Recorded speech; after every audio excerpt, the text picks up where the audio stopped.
If you're making a video game, it's gonna have some glitches, and Pokemon is no exception. Missing though is one of the most iconic glitches of all time, and Gen 1's 1 in 256 miss glitch is one of the most infuriating. But in a series with so many games and so many moving parts, there's bound to be tons more, so that's what this video is about. What's up fellas, my name is Matt, and today Elias and I are gonna look at some more glitches in Pokemon. Heyo, I'm Elias, and let's kick things off with Fire Fang. It's not the greatest move in the universe, but it's got some neat properties. It's one of a few moves with multiple possible secondary effects. Similar to the other elemental Fangs, Fire Fang can burn the target and make them flinch. But in Generation 4, it has another unique property. Because of a glitch, Fire Fang bypasses Wonder Guard. This ability makes you immune to any move that isn't super effective, but Fire Fang ignores it entirely. The vast majority of the time, this glitch makes no difference whatsoever. Shedinja is the only Wonder Guard Pokemon in the game, and it's a bug type. That makes it weak to fire, meaning Fire Fang is able to hit it anyway. But if you give Wonder Guard to a Pokemon that isn't weak to fire, they can still be hit by Fire Fang. In this demonstration, a Ralts copies Wonder Guard with its ability Trace. In Gen 4, Ralts is a pure Psychic type, which means that if it has Wonder Guard, it's immune to everything except Bug, Dark, and Ghost. So Fire type moves shouldn't be able to damage it. As we can see here, Ice Fang and Strength are blocked by Wonder Guard, but Fire Fang hits Ralts anyway. This glitch happens because of a typo in the game's code. If a move has a charging turn before the attack hits, the game doesn't check if the target has Wonder Guard on the charging turn. The game has a list of moves with that property, and Shadow Force is meant to be on that list. Shadow Force is move number 272, but Fire Fang, whose code is 273, is on the list instead. Since Fire Fang has no charging turn, it bypasses Wonder Guard during the attack itself. This glitch is present in Diamond and Pearl, Platinum, and Heart Gold Soul Silver, but it was fixed in Gen 5. If a move has a chance to trigger a secondary effect, it's usually a 10 or 30% chance. But Charge Beam has a whopping 70% chance to raise the user's special attack. It's the only move with a 70% secondary effect chance, which ends up causing some problems under certain circumstances. To pull off this next glitch, the first ingredient we need is Serene Grace. This ability doubles the chance for secondary effects, so Thunderbolt has a 20% chance to paralyze, Iron Head has a 50%... Wrong!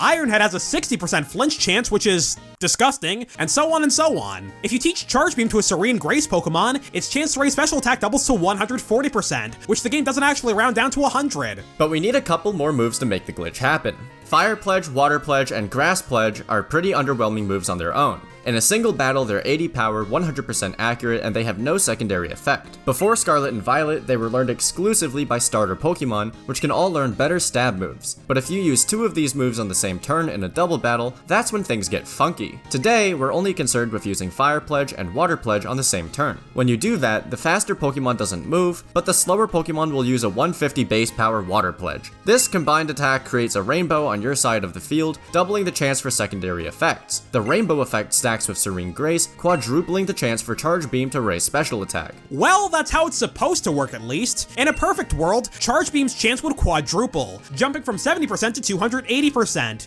But the game stores the number as an 8-digit binary integer, which only goes from 0 to 255. So if you get a number higher than that, it'll overflow back to 0 and become a much lower number. So instead of 280 defaulting to 100, it overflows to become just 24%. The chance actually goes down thanks to this glitch. This error was in the games for a long time, starting with the pledge moves being added in Gen 5 and not getting fixed till Scarlet and Violet. Now let's look at one of the most useful glitches in Gen 1, since it can make you virtually invincible. Dig and Fly are 2-turn moves, but you're semi-invulnerable while they charge up, and that semi-invulnerable turn is what we can exploit to break the game. Step 1 is getting yourself paralyzed. Step 2 is using Fly or Dig. If you use the move successfully on turn 1, but then get fully paralyzed on turn 2, you're effectively invincible. The move will be cancelled, but the semi-invulnerability doesn't reset. If you use this glitch, you kind of just win the game. The only moves that can target you are Swift, which is weak, Transform, which doesn't actually hit you, and Bite, which is just kind of terrible. You have to be paralyzed for the glitch to work, so you can't take burn or poison damage.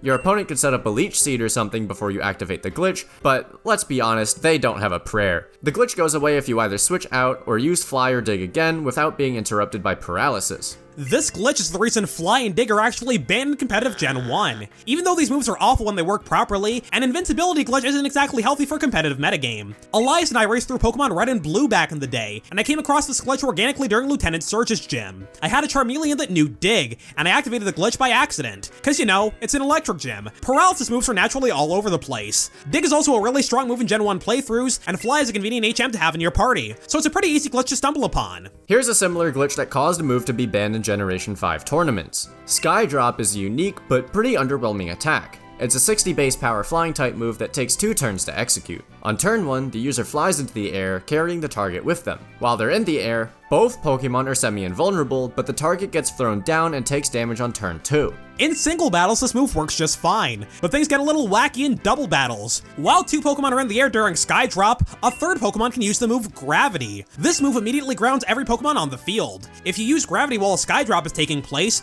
both Pokemon come back to the ground, but Sky Drop's target won't be able to move. They can still get hit, but they can't attack themselves. Thanks to this glitch, Sky Drop was banned from official VGC tournaments, as well as random online matchmaking in Gen 5. But wait, there's more. That Skydrop glitch was fixed in Gen 6, but a new one came along in Gen 7. Spiky Shield is a clone of Protect, but it also damages any Pokemon that makes contact with the shield. If a Skydrop user hits the shield and its HP drops to 0, it won't actually faint. It'll just stay on the field, unable to move or get hit. Here's a quick one. If you miss Jump Kick or High Jump Kick, which are 2 different moves for some reason, you'll take crash damage. The amount of damage you take depends on the generation. In Gen 2, you take 1/8 of the damage the move would have dealt. In Gen 3, it was increased to half, and starting in Gen 5, you lose half your maximum total health if you miss. In Generation 1, you were meant to take 1/8 of the damage you would have dealt as well, which we know because that's what High Jump Kick's description says in Pokemon Stadium. Fortunately for our guy Hitmonlee though, these moves are glitched. You only take 1 HP in crash damage if you miss these moves in Gen 1. You ever just run into a wall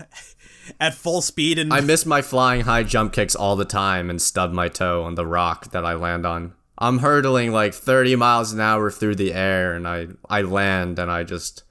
Ouch, my pinky toe hurts a little bit after that one. Fun fact, Elias has never broken a bone. Pokeballs are a hot mess in Gen 2. The Moon Ball is meant to boost the catch rate of Pokemon that evolve with the Moonstone, namely the Nidoran, Clefairy, and Jigglypuff lines. But instead of checking if the Pokemon evolves with a Moonstone, the Moon Ball boosts their catch rate if they evolve with a Burn Heal. I don't think I need to tell you there are none of those, so the Moon Ball is just a regular Pokeball with a fancy coat of paint in Gen 2. That's because the game checks the index number the Moonstone had in Gen 1, instead of its new index number in Gen 2. The index numbers got shuffled around from one game to the next, because new items are added in every generation. It makes logical sense to group similar items together, so index numbers get moved around a lot, as new items in each category are added. New Pokeballs, new held items, all that fun stuff. So that's how these glitches can happen. Here's another Gen 2 glitch. Belly Drum is a unique move that maxes out your attack stat at the cost of half your max health. The move is meant to fail if you don't have enough HP to use it, but that's not the case in Gen 2. If you have less than half of your max HP remaining, your attack will be boosted by 2 stages, then the move will fail. So if you're above half health, you max out your attack stat, but below half health, you still get a Swords Dance boost out of it. Not bad. This glitch happens because Belly Drum really has a bunch of Swords Dances in a trench coat. To max out your attack stat, Belly Drum secretly calls Swords Dance 6 times. The problem is the move calls Swords Dance once before checking your health, then calls it 5 more times if you lose half your HP. The order of operations is wrong. So in Generation 2 only, you're guaranteed to get some sort of attack boost with this move. Iron Deluge is a pretty obscure move introduced in... Ion. I'm sorry, Matt, I can't read any words that are longer than 2 letters and I just can't read them. Ion Deluge is a pretty obscure move introduced in Gen 6. It's a priority move that turns all normal type moves to electric type for the rest of the turn. It's not a very good move, but it was especially awful when Pokemon Ultra Sun and Ultra Moon came out. In version 1.0 of these games, Iron Deluge always... You said iron. That's... In version 1.0 of these games, Ion Deluge always fails. Yep, that's it. That's the glitch. The move straight up did not work. Ladies and gentlemen, there was a time for like 2 months where Ion Deluge was equivalent to Splash. You said iron. Oh! I'm just kidding. You did not. You did not. I'm trolling you. Oh, I hate you. For more videos like this, subscribe to MEPlaysGames. As some of you know, I've been singing a cappella for the past few months, and I'm going to a competition very soon with my school's group, Tonal Recall. I'll be singing bass and beatboxing. I had no beatboxing experience whatsoever before I joined. Long story. Stay tuned to our community tab to find out how we did, and to see our performance when it goes up on YouTube. Hey, Elias, let's hear some beatboxing. Yeah, I can't beatbox. Bum, ch, bum, ch.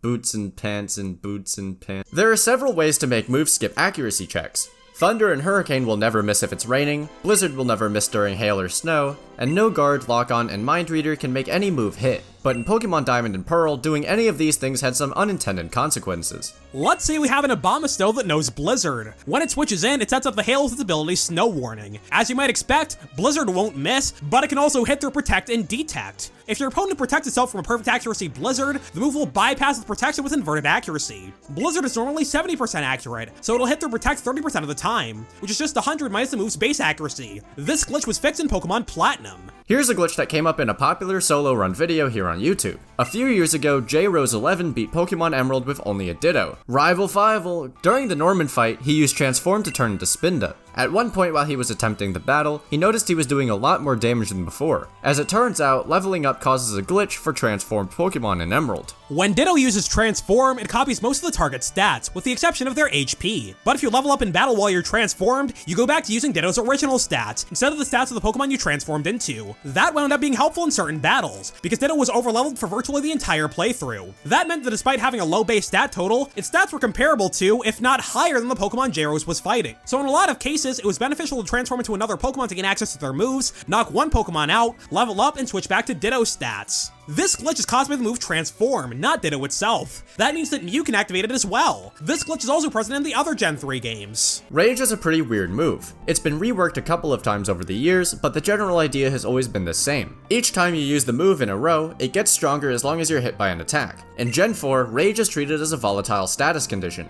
Each time you're hit while that condition is active, your Rage will build as long as you get hit. If you switch to another move while Rage is active, you're supposed to lose the Rage status. But the game does the exact opposite. You lose every other volatile status instead. So you can use the Rage glitch to get rid of your Confusion, Torment, Curse, or Infatuation, free yourself from trapping, or undo a transformation. The game also forgets if you have a substitute up, so you're able to set up a second one while the first one is supposed to still be active. This glitch only exists in Generation 4. Let's take a look at one of my personal favorite glitches, Rollout Storage. This one only exists in Gen 7 as of now, but it was also patched out of Sword and Shield. Rollout and Ice Ball are 30 base power moves, but they double in power each turn you hit them in a row, up to 5 turns. A 5th turn Rollout is 16 times stronger than the initial hit. If you use Defense Curl before starting the chain, each hit doubles in power yet again, so that's 32 times in total. What causes this glitch is Mimikyu's ability Disguise. In Generation 7, Mimikyu doesn't take any damage from the first attack that hits it thanks to this ability. When a move hits the Disguise, it's blocked from calling the damage formula, which throws the Rollout and Ice Ball multipliers out of whack. When you hit your 5th rollout, the game thinks you've only done 4 thanks to Mimikyu.